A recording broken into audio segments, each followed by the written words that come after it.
domaine de Birius. Nous sommes 3 associés au sein d'une EARL avec une production grande culture et viticole. Nos vignes, 33 hectares et 40 hectares de culture. Elodie Bouillet, je suis installée avec mes parents depuis 2014 sur l'entreprise familiale au domaine de Birius avec 29 hectares d'Uni blanc. C'est le cépage qui sert à faire le cognac et le reste on a Merlot, Cabernet Franc, Cabernet Sauvignon et Sauvignon. Alors la production viticole est essentiellement destinée au cognac. Nous sommes ici en deuxième crue, en petite Champagne. Mais nous avons, en dehors de cette livraison au vrac vers les sociétés Rémy Martin et Martel, une vente directe au domaine depuis 1999 pour des productions de cognac, Pinot des Charentes, vin de pays charentais. Au niveau de notre vignoble, ça fait très longtemps qu'on est en agriculture raisonnée. Ça fait au moins depuis 1995, il me semble, mais c'est pas moi qui l'ai mis en place, hein, c'est mes parents. Et on est certifié haute valeur environnementale depuis 2015, je crois. Donc ça, c'était plutôt c'était une certification, mais on a déjà réfléchi en amont à nos pratiques. On avait un point qu'on pensait qu'il fallait encore améliorer, c'était la fertilisation. Jusqu'à présent, au niveau fertilisation, donc on n'était que sur de l'azote minéral, hein, pas de potasse et pas de phosphore, parce qu'en vigne, en fait, on n'en a pas vraiment besoin. Notre sol peut fournir tout seul le phosphore et la potasse. Il y a 3 ans, j'ai découvert l'Assobac sur le terrain, avec d'autres viticulteurs, d'autres producteurs qui étaient invités à l'occasion de l'étude de fausse pédologique. Et donc j'ai été impressionné par les résultats obtenus à cette époque-là. Et je me suis dit, pourquoi je n'adapterais pas cette technique sur mon entreprise en réalisant des essais sur plusieurs années. C'est ce que j'ai entrepris et nous avons vu aujourd'hui les résultats qui étaient tout à fait exceptionnels. On a comparé 3 modalités. La première, c'était avec un amendement organique. Donc ça, c'était 3 tonnes par hectare de cet amendement-là, avec 60 unités d'azote. Deuxième modalité, bactériosol, 150 kg par hectare, beaucoup moins, avec 60 unités d'azote. Et la troisième modalité, bactériosol, toujours, mais cette fois-ci avec uniquement 30 unités d'azote, 2 fois moins. J'ai été surpris au niveau du développement racinaire, notamment dans les modalités bactériosol. La zone explorée par les racines était beaucoup plus importante et le pH, d'après les études qui ont été faites par un expert indépendant, montrait une uniformisation beaucoup plus intéressante au niveau des différentes strates du sol par rapport aux résultats obtenus. Je m'attendais à avoir une différence entre bactériosol et l'autre amendement organique, parce que c'est ce qui se constate un peu partout ailleurs dans ce qu'on a pu voir au niveau de la vigne en tout cas, et dans la région. Par contre, je ne m'attendais pas à avoir une différence entre bactériosol 30 unités et bactériosol 60 unités.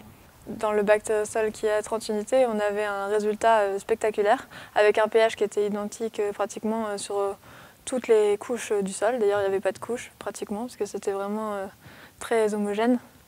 Et par contre, la modalité où il y avait 60 unités, on voyait que le bactériosol avait fait de l'effet par rapport à 100 bactériosol, parce que le calcaire était d'une couleur un peu orangée, vraiment pas la pierre blanche dure, mais les racines elles descendaient beaucoup moins profondément. L'impact sur la production est important à ce niveau-là, parce que moins il y a de surface de sol explorée, moins la vigne peut avoir accès aux nutriments et à l'eau. Il y a quelque chose qui était vraiment important au niveau du profil. C'était qu'on a aperçu très vite la présence de champignons avec un mycélium blanc qui s'est développé sur le calcaire avec l'oxygénation, parce que quand on a ouvert, ça a créé une entrée d'oxygène. Et c'était vraiment très impressionnant de voir ça. Parce que c'est grâce aux champignons qu'on crée l'humus, donc c'est intéressant à voir. Au niveau de la faune, nous avions des vers de terre en particulier et d'autres êtres vivants du sol. Nous avons également constaté avec satisfaction que déjà nous avions un sol d'une bonne richesse. Nous, on est en sol de petite Champagne. Il existe différents crus dans la région de Cognac, Grande Champagne, Petite Champagne, Borderie, Fin Bois, Bon Bois et Bois ordinaire. Et les 2 premiers crus de Cognac, Grande Champagne et Petite Champagne, ils sont caractérisés par la présence de calcaire, une très forte teneur en calcaire, et ils sont comparés souvent au sol de Champagne, la région de Champagne, donc à Épernay et à Reims, là on fait du champagne. La différence entre la grande et la petite Champagne, c'est que le calcaire de Petite Champagne est réputé moins tendre que le calcaire de Grande Champagne. Or, aujourd'hui, on a pu constater que dans la modalité bactériosol, on a vraiment un calcaire qui s'effritait. On arrivait carrément à le couper au couteau, ou même sans couteau, à la main, sur des gros cailloux. Un calcaire friable, ça veut dire que la vigne, ses racines elles peuvent plonger beaucoup plus profondément. Et les racines de vigne, ça peut aller jusqu'à 8, 10 mètres, 15 mètres même, puisqu'elles restent en vie pendant très longtemps. Donc ça lui permet de lutter contre la sécheresse. Et nous, on dit souvent à nos clients, le calcaire, ça joue le rôle d'une éponge, parce que quand il pleut, le calcaire absorbe l'eau, et quand il fait sec, ça la redonne à la vigne. Et en fait, bon, c'est ce qu'on dit, et c'est vrai, c'est la vérité. Mais là, de faire le profil, ça m'a vraiment permis de comprendre comment ça marche. En fait, entre toutes les pierres de calcaire, dès qu'on soulevait une pierre, il y avait des racines qui étaient collées dessous, vraiment qui suçaient le calcaire pour absorber son humidité.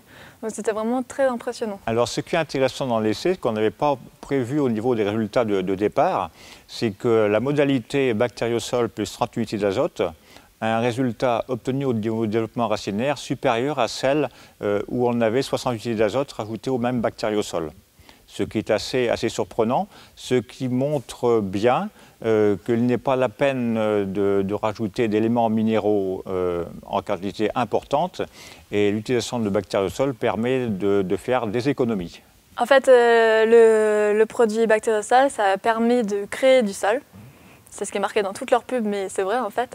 Les premiers horizons du sol, c'est les horizons les plus humifères, là où il y a plus de matière organique, surtout que dans nos vignes, on est enherbé naturellement et qu'on restitue tous les bois de taille. Mais les horizons inférieurs sont également très importants parce que les racines de la vigne peuvent aller très loin. Et le fait qu'elles peuvent s'ancrer dans le sol, en fait, c'est très important pour la qualité et pour refléter vraiment notre terroir. Et ça fait toute la différence. C'est un intérêt de plus d'utiliser le bactériosol. On peut avoir des racines qui plongent profondément sans ce produit, mais ça accélère vraiment et ça amplifie ce phénomène.